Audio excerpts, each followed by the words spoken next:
Hello friends, welcome to Kismis Kitchen. ഇന്ന് നമ്മൾ തയ്യാറാക്കുന്നത് ബേസൻ ലഡുവാണ്. നമ്മുടെ വായിലേക്ക് വെക്കുമ്പോൾ തന്നെ അലിഞ്ഞു പോകുന്ന നല്ല ടേസ്റ്റി ആയിട്ടുള്ളൊരു ലഡുവാണിത്. അപ്പോൾ നമുക്കിതെങ്ങനെ തയ്യാറാക്കാമെന്ന് നോക്കാം.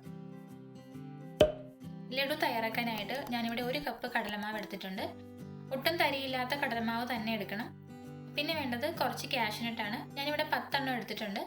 കാഷ്യൂനട്ട് ചേർത്തില്ലെങ്കിലും കുഴപ്പമൊന്നുമില്ല, അപ്പോൾ നിങ്ങൾക്ക് ഇഷ്ടമുണ്ടെങ്കിൽ ചേർത്താൽ മതി. അപ്പോൾ നമുക്ക് ആദ്യം തന്നെ ഈ കാഷ്യൂനട്ടും കടലമാവ് നെയ്യിലൊന്ന് വറുത്തെടുക്കാം. ചൂടായ പാനിലേക്ക് 4 ടേബിൾ സ്പൂൺ നെയ്യ് ചേർത്ത് കൊടുക്കാം. ഇതിലേക്ക് ഇനി കാഷ്യൂനട്ട് ചേർക്കാം. കണ്ടോ, ഇപ്പോൾ ഇതിൻ്റെ കളറ് ചെറുതായിട്ടൊന്ന് മാറിയിട്ടുണ്ട്. ഇനി നമുക്കിത് കോരിയെടുക്കാം. എന്നിട്ട് തണുത്ത് കഴിയുമ്പോൾ മിക്സിയിലൊന്ന് പൊടിച്ചെടുക്കാം. ഇനി ഈ നെയ്യിലേക്ക് തന്നെ എടുത്തു വെച്ചിരിക്കുന്ന കടലമാവ് ചേർത്ത് കൊടുക്കാം.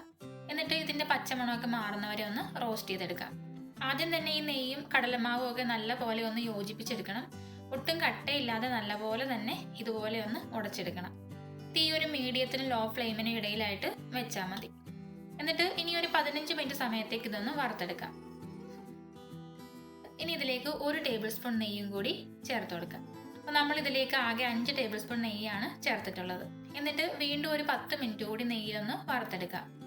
കടലമാവ് ഇതുപോലെ നെയ്യിൽ നല്ലപോലെ വറുത്തെടുക്കണം. എങ്കിലേ കടലമാവിൻ്റെ ആ പച്ചമണമൊക്കെ മാറിയിട്ട് നമ്മുടെ ലഡുവിന് നല്ല ടേസ്റ്റ് ഉണ്ടാവുള്ളൂ. അതുപോലെ തന്നെ ഇത് വറുത്തെടുക്കുമ്പോൾ തീ കൂട്ടി വയ്ക്കരുത്. തീ കൂട്ടി വെച്ചാൽ പെട്ടെന്ന് തന്നെ ഇതിൻ്റെ കളറ് മാറും, ഒരു കയ്പ്പ് രസം ഉണ്ടാവും. ഇപ്പോൾ കടലമാവിൻ്റെ ആ പച്ച ടേസ്റ്റൊക്കെ മാറിയിട്ടുണ്ട്. അത് നെയ്യിൽ മൂത്ത നല്ലൊരു സ്മെല്ലൊക്കെ വരുന്നുണ്ട്. അപ്പോൾ നമ്മൾ ഈ കടലമാവിൻ്റെ പച്ച ടേസ്റ്റ് മാറാനായിട്ട് 25 മിനിറ്റാണ് മീഡിയത്തിനും ലോ ഫ്ലെയിമിനും ഇടയ്ക്ക് വറുത്തെടുത്തത്. കണ്ടോ, ഇപ്പോൾ ഇതിൻ്റെ കളറും ഒക്കെ ചെറുതായിട്ടൊന്ന് മാറിയിട്ടുണ്ട്. ഇനി ഇത് എടുക്കാം. ഇനി ഇതൊരു ബൗളിലേക്ക് മാറ്റാം. എന്നിട്ട് തണുത്ത് കഴിഞ്ഞിട്ട് ബാക്കിയുള്ള ചേരുവകളൊക്കെ ചേർത്ത് കൊടുക്കാം. ഇപ്പോൾ ഇത് തണുത്തിട്ടുണ്ട്. ഇനി ഇതിലേക്ക് 1/2 കപ്പ് പൊടിച്ച പഞ്ചസാര ചേർത്ത് കൊടുക്കാം. പൊടിച്ച് വെച്ചിരിക്കുന്ന കാഷ്യൂനട്ട് ചേർക്കാം. 1/4 ടീസ്പൂൺ ഏലക്ക പൊടിച്ചത്. ഇനി ഇതൊന്ന് മിക്സ് ചെയ്ത് കൊടുക്കാം. ഇനി കൈകൊണ്ട് നല്ലപോലെ ഒന്ന് തിരുമ്മി യോജിപ്പിക്കാം. എന്നിട്ട് ചെറിയ ഉരുളയാക്കി ഉരുട്ടിയെടുക്കാം. ഇത് നല്ലപോലെ പ്രസ് ചെയ്ത് തന്നെ ഉരുട്ടിയെടുക്കണം. കണ്ടോ, ഈ ഒരു വലിപ്പത്തിൽ ഉരുട്ടിയെടുത്താൽ മതി. ഇതിലേക്ക് ഇനി ഒരു പിസ്താഷ്യൂ കൂടി വെച്ച് കൊടുക്കാം. ഇതുപോലെ തന്നെ നമുക്ക് ബാക്കിയുള്ളതും കൂടി തയ്യാറാക്കിയെടുക്കാം. ഈ 1 കപ്പ് കടലമാവ് കൊണ്ട് നമുക്ക് ഈ വലിപ്പത്തിലുള്ള 9 ബേസൻ ലഡു തയ്യാറാക്കിയെടുക്കാൻ പറ്റും. ഇതൊരു ദിവസം കഴിഞ്ഞ് കഴിക്കുമ്പോഴാണ് കൂടുതൽ ടേസ്റ്റ് ഉണ്ടാകുന്നത്. അപ്പോൾ ഇത് കുറച്ചുകൂടി നല്ല കട്ടിയായിട്ടും കിട്ടും.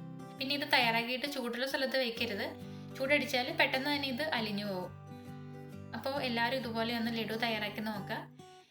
നിങ്ങൾക്ക് ഈ വീഡിയോ ഉപകാരപ്പെട്ടെങ്കിൽ ലൈക്ക് ചെയ്യാനും ഫ്രണ്ട്സിനും റിലേറ്റീവ്സിനും ഒക്കെ ഷെയർ ചെയ്യാനും മറക്കരുത് കേട്ടോ. അപ്പോൾ നമുക്കിനി മറ്റൊരു റെസിപ്പിയുമായി കാണുന്നവരേക്കും